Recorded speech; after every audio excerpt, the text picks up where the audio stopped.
Guys, এই বুলেটটাও অবশেষে পুরোপুরি কমপ্লিট করে দিয়েছি।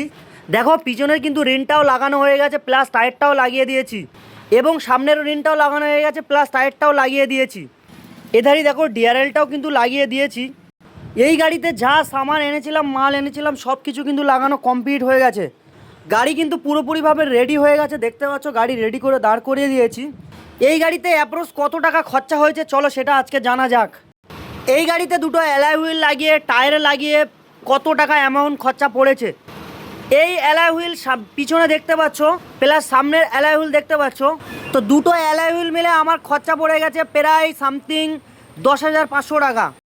এই গাড়িতে সামনে পিছনে টায়ার দুটো ধরে কত টাকা খরচা পড়েছে সেটাও শোনা যাক। এই গাড়ির দুটো টায়ার পড়ে গেছে 5,000 টাকা। দেখো এই জিজির কিন্তু এই ডিয়ার অয়েলটা লাগানো, এই জিজির ডিয়ার অয়েলটা কত টাকা দাম পড়েছে সেটা জানা যাক। এই মালটা অ্যাপ্রোক্স পড়ে গেছে তোমার 1750 টাকা। দেখো অ্যালয় হুইল লাগিয়ে কিন্তু গাড়ি সেই একটা লুকস দিচ্ছে, একটা আলাদাই লুকস দিচ্ছে। গাড়ি চালিয়ে খুব একটা মানে কমফোর্টেবল ফিট হচ্ছে।